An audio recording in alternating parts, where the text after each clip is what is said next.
All right, everybody, welcome back to 1090. I am Andy. This is Todd, and we are coming at you with a special live stream event tonight. We're going to be going over the brand new 2023 Bourbon County Stout releases.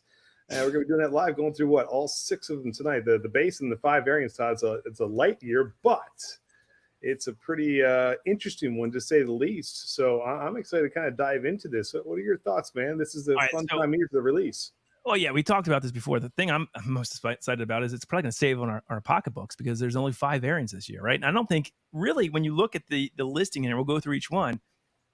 I'm not sure there's going to be some really expensive variants this year. I mean, there will, of course, some of these will be expensive in the grand scheme of things, but I don't think this is going to be a hit on the wallet this year like it can be some years. So that's the first thing. And then the other things were, when we were talking a few weeks ago about the labels that were presented as possible Bourbon County Stout 2023 variants, we know they always throw in some ones that don't make it. And I was shocked at some of the ones that didn't make it. Well, I was disappointed. I wanted that Bardstown one. And I also am glad that Tea Time didn't make it, whatever it was. So I'm glad about that. I was sad that the Bardstown didn't make it. Well, the other thing that I was thinking too is that last year and the years prior, lots of variants released, which is a lot of fun, but it's also really difficult to get the full lot. Having access to all 5 variants this year should be much easier than in years past, I would assume.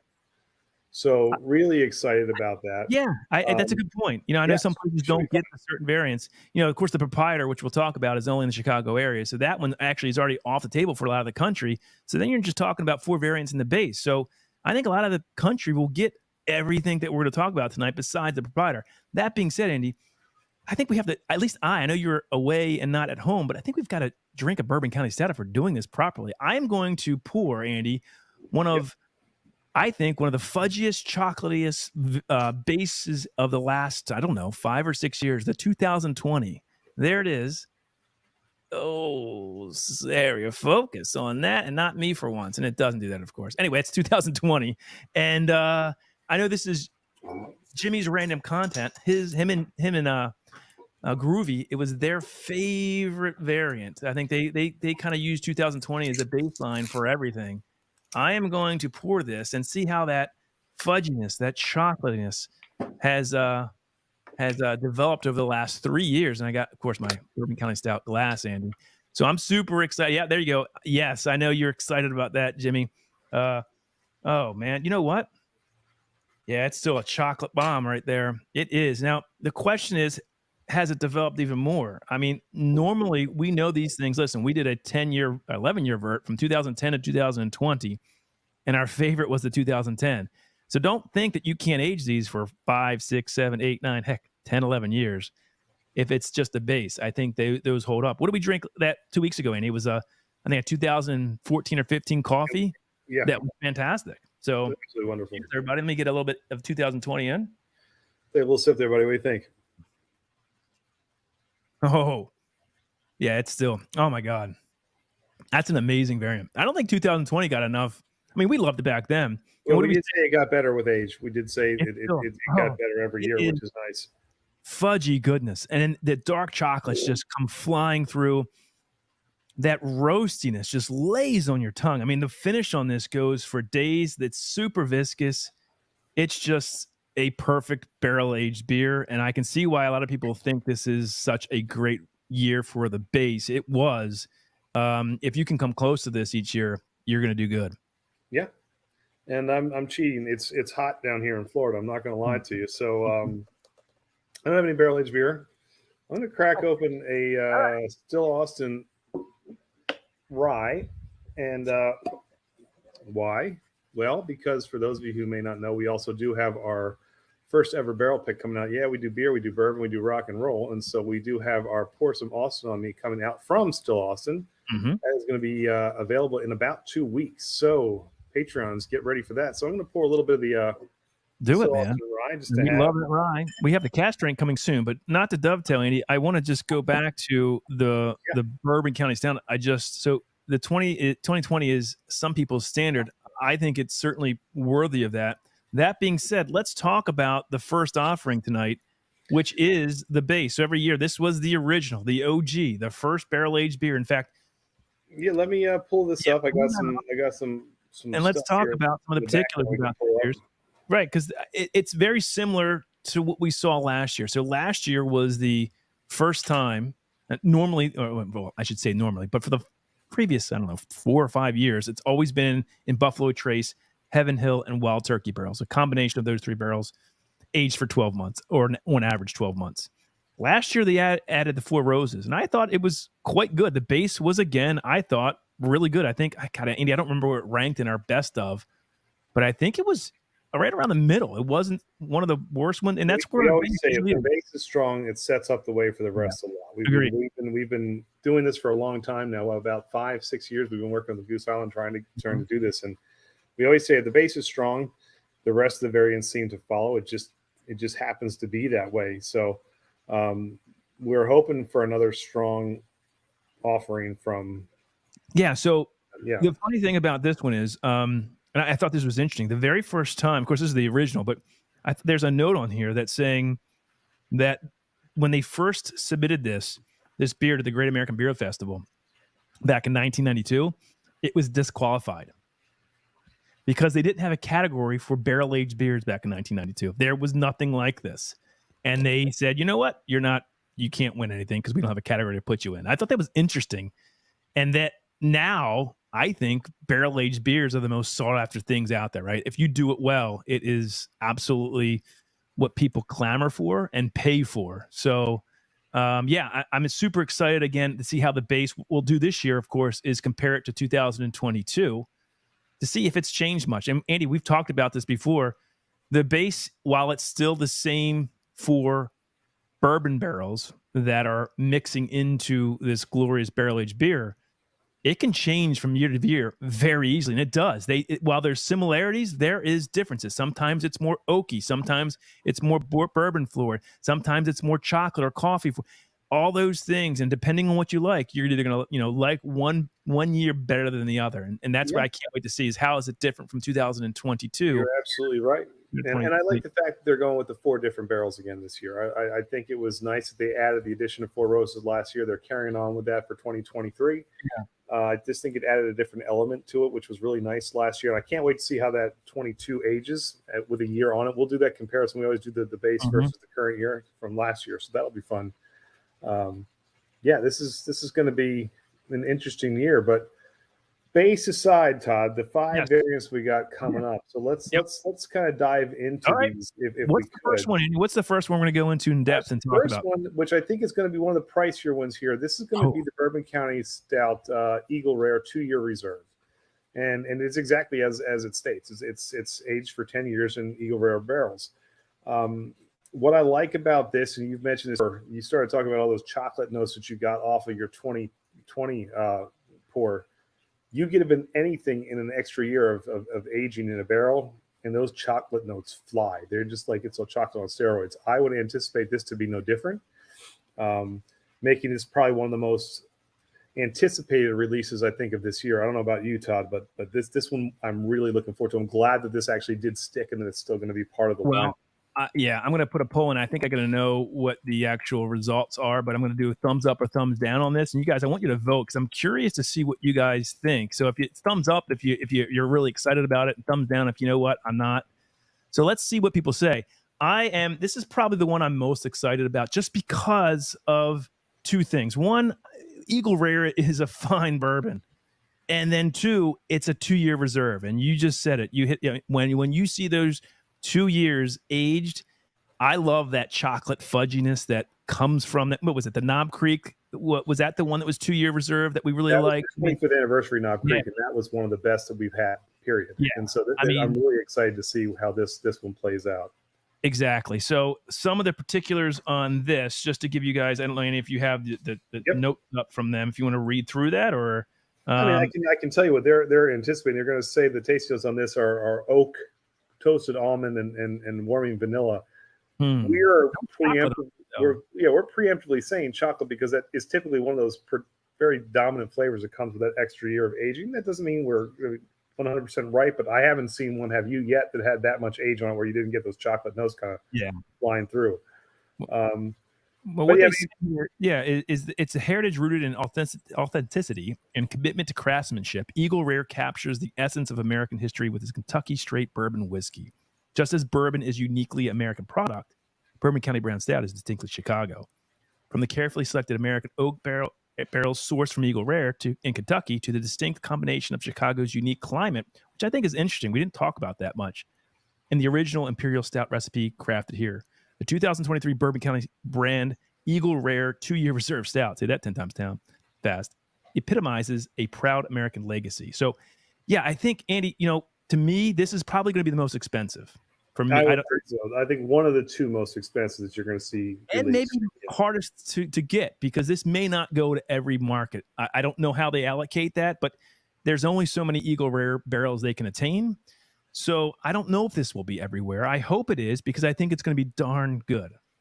Yeah. One I would say this is one you're going to want to get your hands on. If you can. All right. There's only 22 votes. We've got 42 people here, guys. Eagle Rare, BCS Eagle Rare 2-year reserve. Do you love it or not? That's my question. What say you, as I would say? And, I'm just curious what everybody's thinking here. Do we love it or not? And it's let's get some votes up. Andy, this is a big thumbs up for me. I'm super excited. Right now, we've got 96% thumbs up, 4% thumbs down. I think people are anticipating this is going to be a good one, as would I. So let's, shall we delve into number 2 of the variants? Let's do it. All right. So this one I am pretty excited about as well. This is the one that's been aged in 2-year. It's a 2-year cask finished stout, aged in finished barrels from port wine for an additional year. I think this is going to be amazing. If you remember, there was 2 rumored Angel's Envies to be released. One finished in Caribbean rum casks and one in the port wine casks. Yes. And what did you find? We caught that they spelled Caribbean wrong in the label. I was like, they can't be releasing this out, not even spell Caribbean right on the label. This must be the phony one. And so we kind of started leaning towards it was going to be the ruby port wine finish. And lo and behold, this is the one that's coming up. So I am stoked about this one. This is probably my most anticipated. Why is that? In years past, if you look at some of our favorites, especially my favorite Bourbon County Stout releases, they've had some very dominant dark fruit notes to it. I think of the Bramble, which is my favorite of all time, that was released in, what was that, 2018? I don't know, 1918, 19 or 18. And that was kind of the play on the Bramble drink, but it was full of like those dark fruited notes of the blackberries and the blueberries and stuff like that. This is dark cherry. Port wine is very, very rich, and it's strong, and it's going to leave an impression. It's not like finishing this in a Chardonnay cask. This is going to be, I think, pretty heavy. So I'm stoked about this one. Top 454 is correct. I think this is going to be another one that people are going to see. So when I first read the label for this, Andy, I was mistaken. And somebody called me out on one of our other videos when we were talking about this, because I thought that this was just, okay, Angel's Envy bourbon is finished in port wine cask. So they put that in the description. I'm like, oh no, you're not doing it again. You're not putting it in another barrel of port wine. That's just what Angel's Envy is aged in. No, that's true, but this person was right. They are, and I think this is a very good thing. They said here, the beer starts in fresh and empty barrels that once held Angel's Envy Kentucky Straight Bourbon. After aging those for a year, the beer is then transferred to a second set of ruby port wine barrels where it matured for another year. The finishing process refined and amplify the flavors of cherry, spice, cocoa, and then an aged stout. A testament to the legacy of Goose Island, the originators of the bourbon barrel stout. Yeah, this sounds dynamite to me, dude. I'm all over this one. I want to read real quick a quote from Owen Martin, the master distiller at Angel Envy, and about this sort of collaboration with Goose Island and Bourbon County Stout. It says, "We're thrilled to be partnering with Goose Island to be part of their annual iconic Bourbon County Stout lineup." Owen Martin, okay, blah blah blah. We're excited. What's exciting about Angel's Envy BCS collaboration is the beer is finished in a way that replicates how we finish our award-winning bourbon in port wine barrels. We believe that the secondary finishing process, when done with intention, opens up exciting new opportunities to enhance and elevate bourbon, or in this case, stout, to unexpected places. And I think that is true. If they would have just taken Bourbon County Stout and put them into Angel's Envy barrels, great. I don't think you would have gotten those really dark cherry port, dark fruit finishes that you're now going to get because they're putting it in those port wine barrels to me, this may be even better than the Eagle Rare. I'm calling early. This is the one I'm most looking forward to now. That the chat, the votes are in, and this is 84% thumbs up to 16%. Not quite as high as Eagle Rare. Eagle Rare is safe. This is different. So there's two things. Yeah. Go ahead. I'm sorry. No, I just think you know what you're going to get with the Eagle Rare. It would have to be a bloody failure for that not to be exactly as anticipated. Plus, it's 2 years in the right. Yeah.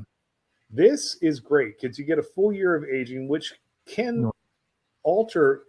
The longer it sits in there, the more you get alteration of the flavor, but it doesn't border on that crazy chocolate town note you're going to get 2 years. So you stop it there, cut it off, and now you're finishing it in a port wine barrel. That to me, that sounds fantastic. I am dying to try this one. This is going to be the bell of the ball, buddy. This is I think so, because the thing about this is it's still 2 years, right? 1 year aged in the Angel's Envy, and then they take. I can't wait to see what that 1 year in a port wine barrel does to a BCS. That's going to be what I think is it. Listen, this could also be a big downer, right? Because if that port wine barrel doesn't impart the flavors we want, then we'd be like, you know what? This isn't. So this is going to be, to me, either a really big hit or a bit of a letdown. That's my expectation for this one. Here's my thought, though. Hear me out on this. If you're going to drop 5, you better be confident that all 5 of these are going to be hitters. Because we don't have a ton to choose from. No. You did have others in the hopper. We thought Bardstown was a given. Didn't make the cut, and that was a 2-year finish. So did it just not come out as planned? You know, the Caribbean rum, did it just not? Was it not right? Was it too sweet? Not. I mean, there's all kinds of things that can go into this, and so I mean, this is telling me they have high hopes for this one, as do I. But we're still getting more thumbs down here. 77%, yes. Yeah, well. 20%. I think that might be just the Angel's Envy, and I think if you can highlight Sugar Kitty's comment, I can do that real quick. And I think this is an important thing. He would not be excited if it was just Angel's Envy. And I kind of get that, especially for us as bourbon drinkers. Yeah, or Angel's Envy, we know it, but that doesn't excite our juices. What is, I think, important here is the port that will be interesting. That is, I think, the key here. So hopefully that secondary aging in the port wine barrels really then enhances those sort of dark fruit cherry flavors that we want to see in this. And let's see how it happens. So I think this is a bust or a boom for this, because I think it may still be good, but we're expecting something really definite. I'm going all in on this one. So all right, well, 32 votes in, thumbs up, 75%, thumbs down. You ready to go to the next one? Let's do it, man. Number 2 variant. What do we got? All right, so this is number 3 variant. Variant. Well, the base. Yep. Okay. Sorry. Base Eagle Rare. This one, and now we've got our 3rd variant is going to be. This is interesting. Bourbon County Brand Bananas Foster. So now this recipe originally used for the 2017 Proprietor Stout, and now it's back, made with bananas, almonds, and cinnamon like cassia bark. Here's the thing. If I'm a bananas fan, like I just don't love the taste of bananas that much, nor am I like a Bananas Foster kind of guy. I'm not looking forward to this. But only because I'm not a guy who likes bananas. If you're into them, then I have a feeling you're going to want to be all over this because it sounds great. The cinnamon works, almond works, cassia bark works. Banana is a little bit like coconut too, Todd. You got to hit that early or it's going to dissipate really fast. So it's one of those things where it's probably not going to stay on the. Well, before I give my thoughts, let me read this real quick. Welcoming back another member to the family. Now, I don't remember. I don't. So it was released in 2017. Andy, I don't remember this one at all in 2017. We didn't get our hands on the 17 Proprietor Stout. So we could not get that at the time. It was one of the only releases we didn't get. But like you see John Kranz say he loves Banana Foster. Amy Bowen. I do too. I love anything. I think bananas and chocolate go so well. I think this is going to – I am super excited about this. But real quick, at a time when Goose Island first released this beer, the brewery hadn't experimented with banana as much. And you know what? Not a lot of breweries do. It's not something you see in a lot of beers. However, Quinn had a good feeling that the fruit, along with almond and cassia bark, would make a perfect ingredients for a bourbon barrel-aged imperial stout. Indeed, he was right. Is anybody in the chat remember this Proprietor? We didn't try it, but it must have been good, so good that they brought it back. Sure to bring a bit of flair to your palate. This decadent pour is well balanced, and I think that's key. Is it overly banana? It doesn't seem. They're saying well balanced, with deep caramelization, aromas of fresh baked banana bread, warm notes of cinnamon. So I think here, Andy, this is going to be a huge hit if it's not a banana crazy like. But it's got to be balanced. Well, actually, Match and Drum just chimed in. It's got heavy cinnamon to outweigh that banana. It could be really good if it's got heavy cinnamon. I think that's the underlying. It's kind of like, you know, the coconut beers. You want an excess of coconut because it can die so fast, but that needs to be the dominant flavor. Correct. If the bananas take over this thing completely, I think it's going to outweigh everything else in this kind of mix, and I think it's going to detract from it. But you know what? Again, playing with a stout and resting in oak, this thing could be great. I don't know. This is my least anticipated one, but of the variants, is the one I'm looking forward to the least. However, I will say this: it's probably easily going to be the most accessible. So I think this is going to be one that's going to be released everywhere. I think you'll get the base, and you'll get this, and you'll get another one coming up that are going to be the most accessible. So I'm hoping this is good because I think everyone's got a shot. Again, keep voting if you're thumbs up or thumbs down on the Bananas Foster Stout. But quick, some fun facts: the brewers use 3 different types of almonds to get the full flavor into the beer. So I didn't know that you could use 3 different types of almonds. And seeing the evolution of this beer is representative in Quinn's own story of starting out as a brewer and moving into innovation role. So that's the fun thing. This was his first release, and then he moved out of it into something else, but he's bringing it back. So I'm excited about this. I love bananas. I love Bananas Fosters. I think bananas and chocolate work. I think it's all about the balance. Does it come back and become a banana crazy beer when that's not what we want here? We want that cassia bark, right? We want that sort of almond flavor to kind of that marzipan, so to speak, you know, that really the banana and then of course the chocolate all to meld together. I think this can be a hit. I think, Andy, this might be like cola, where we had low, especially. Look, we thought the cola was going to be terrible. Exactly. It was fantastic. Exactly. So, I think that's what's happening. That's what I have hope, because they tend to prove me wrong on the ones that I think are not going to be hitters, and they do. So this could. All right, well, keep voting. I'll give you another minute. We have 28 votes, and this one has only 64% thumbs up, 36%. We're going down each variant. Well, I think this is like everyone was dead set on that Eagle Rare, then a little bit less on the Angel's Envy, and now we're getting close to the 50-50 mark here on the. Although it's a little bit of if you were voting in the chat, right, you would probably put a thumbs down on this, right? Even though you want this would be the last one I would purchase. Let's put that. If I had an opportunity to get my hands on all 6 with the base included in that lot and the 5 variants, this would be the very last one I would purchase.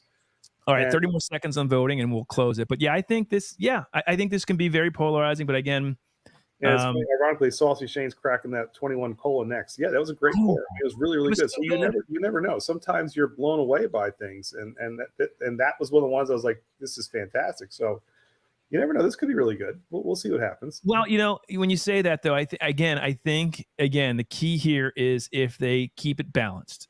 And so we'll move off of it. 66% were thumbs up here. So that is still most people are looking forward to this, but not as heavy as the other 2. All right, next one up here. We've got 2 left to cover. Short list this year. Yeah, not long. That's crazy. This one is another one I'm really looking forward to. Bourbon County Brand Backyard Stout. Oh, Andy, tell us why that you're so excited. Well, explain what this is first. I'm sorry. So again, this has that old school bramble written all over it. This is similar to the Backyard Rye that was released in 2013. Although that was aged in rye barrels, this one is not. Well, I thought it was a rye, but it's got the 3 different types of fruits with it: mulberry, boysenberry, and I always laugh, marionberry, not from DC. Not to be considered. That would be like bitter. It's a different flavor profile altogether. But yeah, I think honestly, this one has the potential to be most like that old school bramble. I kind of wish this was in a rye, because Todd, corrects me if I'm wrong, but originally this was listed as going to be a rye stout, and it ended up that didn't come to fruition, if I'm not mistaken. It ended up being now in the traditional mash bill. I have to look that up on the notes. Well, let me read through it. So basically, feeling nostalgic this year, Goose's Brewers dove into the Bourbon County vault and pulled out an iconic recipe. In 2013, the Brewers released Backyard Rye. The senior innovation manager, Mike Seigel, found himself handpicking mulberries off trees just steps away from Goose Island Barrel House in Chicago, and inspired by that initial release, by his own childhood memories of picking fruit in his own backyard, Mike set out to work on this year's 2023 Bourbon County Brand Backyard Stout. So this barrel-aged stout is first aged in bourbon barrels for at least 1 year, so at least, and then finished and blended with mulberries, boysenberries, and marionberries. Everybody say it. Each edition of the berries contributes to its own distinct flavor profile, with some adding sweetness, others providing acidity and complexity. A taste of the past, this imperial stout is balanced, they're saying balanced again, and nuanced by a play on fresh fruit, vanilla, and chocolate. So this 2013 Backyard Rye was a perfect score of 100 on the Beer Advocate, which is very hard to do. So the question is, can they replicate that? Now they've changed it. It's not a rye. It's just a regular, stout. And it's not aged in rye barrels, which if you remember that what was it? The Rittenhouse rye was one of the, the rye changes this whole thing completely to rye barrels. It does. And I think it cuts through some of these sweet notes of the fruits very well. So what they're saying is that mixture of the three different fruits are all strategically placed to kind of compensate for that, to make sure that that is balanced from both the sweetness profile and acidic profile, to make sure that everything is kind of working, which I like. So I think Andy, Kenny Miller says if Backyard Stout is anything like the Bramble of 2018, I can't wait. Yeah, so Kenny, that's my favorite, man. That's probably my favorite of all time. I have one Bramble left that I'm afraid to crack open because I don't know how if I'm going to get another one. But that Bramble was perfect. In my opinion, it was the best, top two, or probably best Bourbon County Stout I've had. This, reminiscent of that, would be fantastic. So I'm really, really excited about that. Yeah, I am too. And listen, I think this one, a lot of people are excited for because of the nostalgia. Again, we never tried the 2013 Backyard Rye, and we got to get our hands on one now. Maybe we need to figure out a way to grab that, because that would be an epic video. So, Andy, that's your job, is to find that bottle.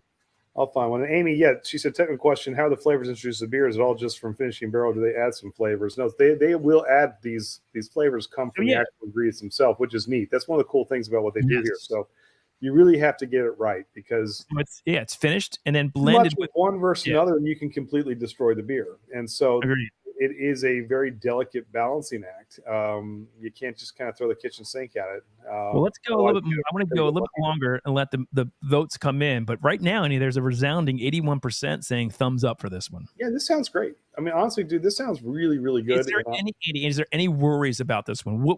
So I guess if you had a worry about it, is if you're going to compare it to the 2013, and though I haven't had it, but we've had stuff aged in rye, and we've had some of these dark fruits that have blended together well. The Bramble. I feel, and the Bramble, what was the only knock of the Bramble? It was too sweet. I liked it, and I'm not a sweet person at all. It was so jammy. I liked it, but it was peppery, jammy kind of thing. Yeah.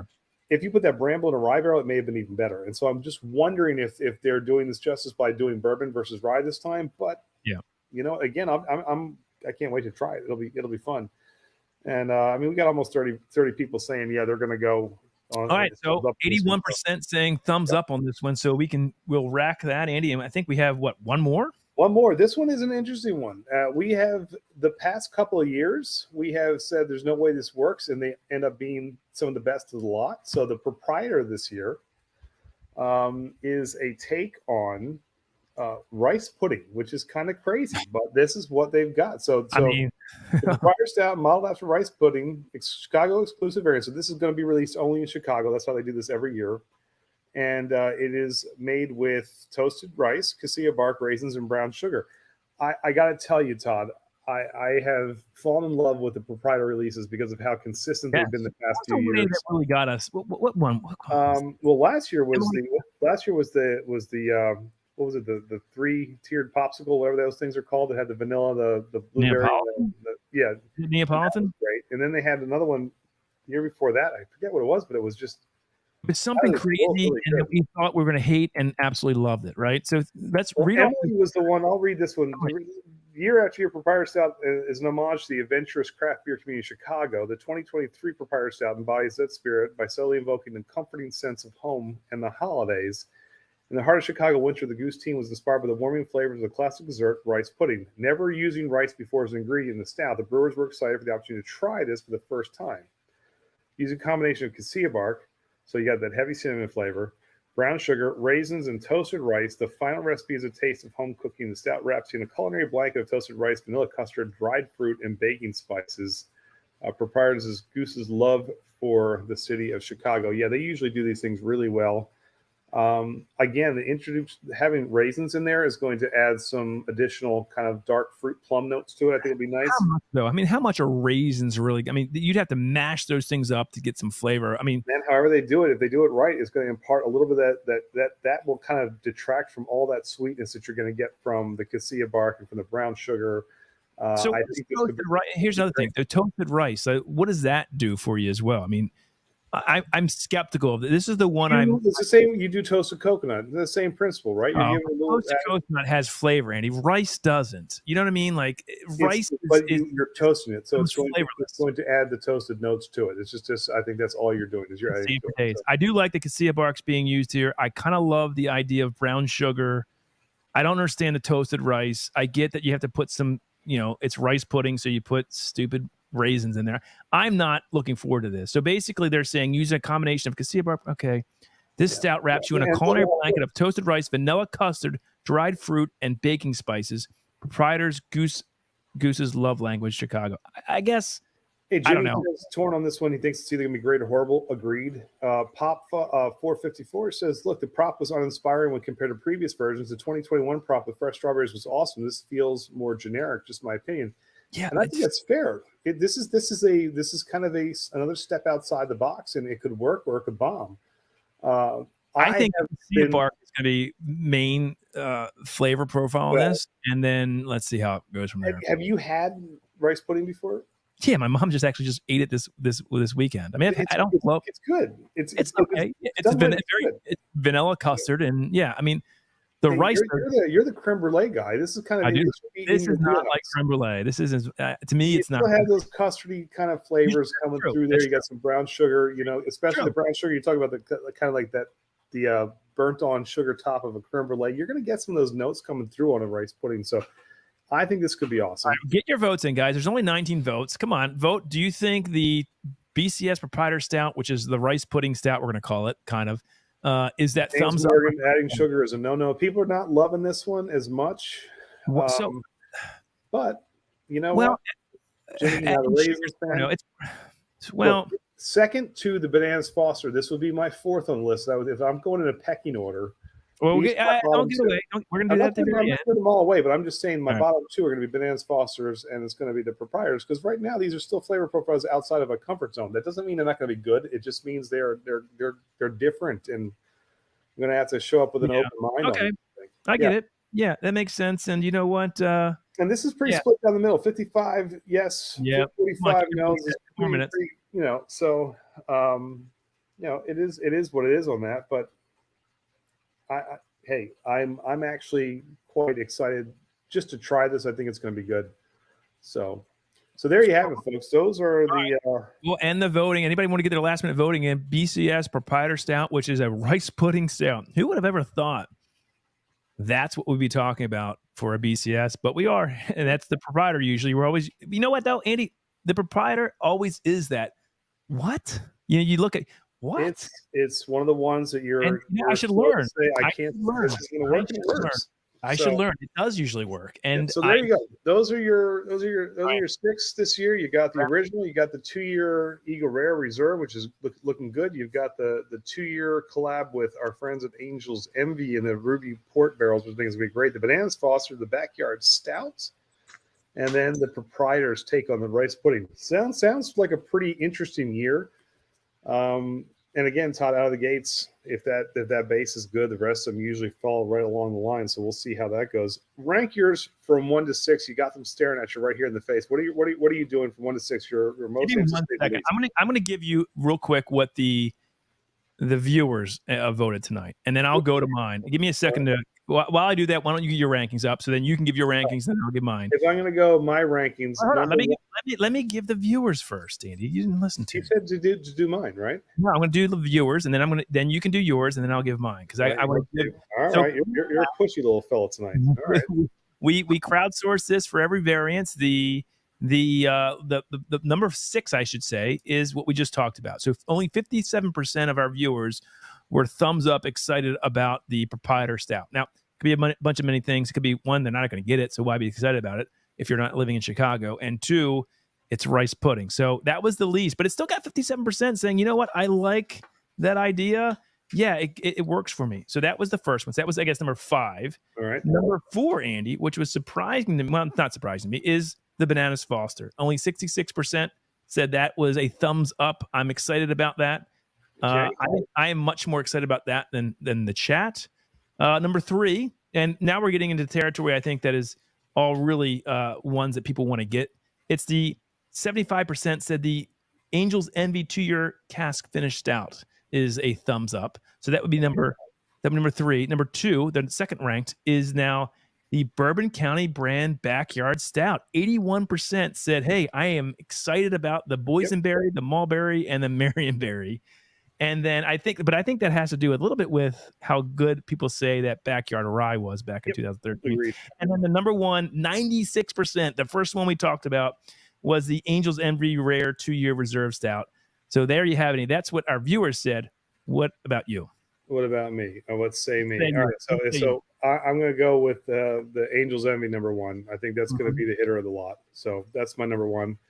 Number 2, Eagle Rare. Anytime you get a 2-year stout in the lot, it should be dynamite. Eagle Rare is a great bourbon. I think it's going to play well. I'm excited for it. Backyard number 3.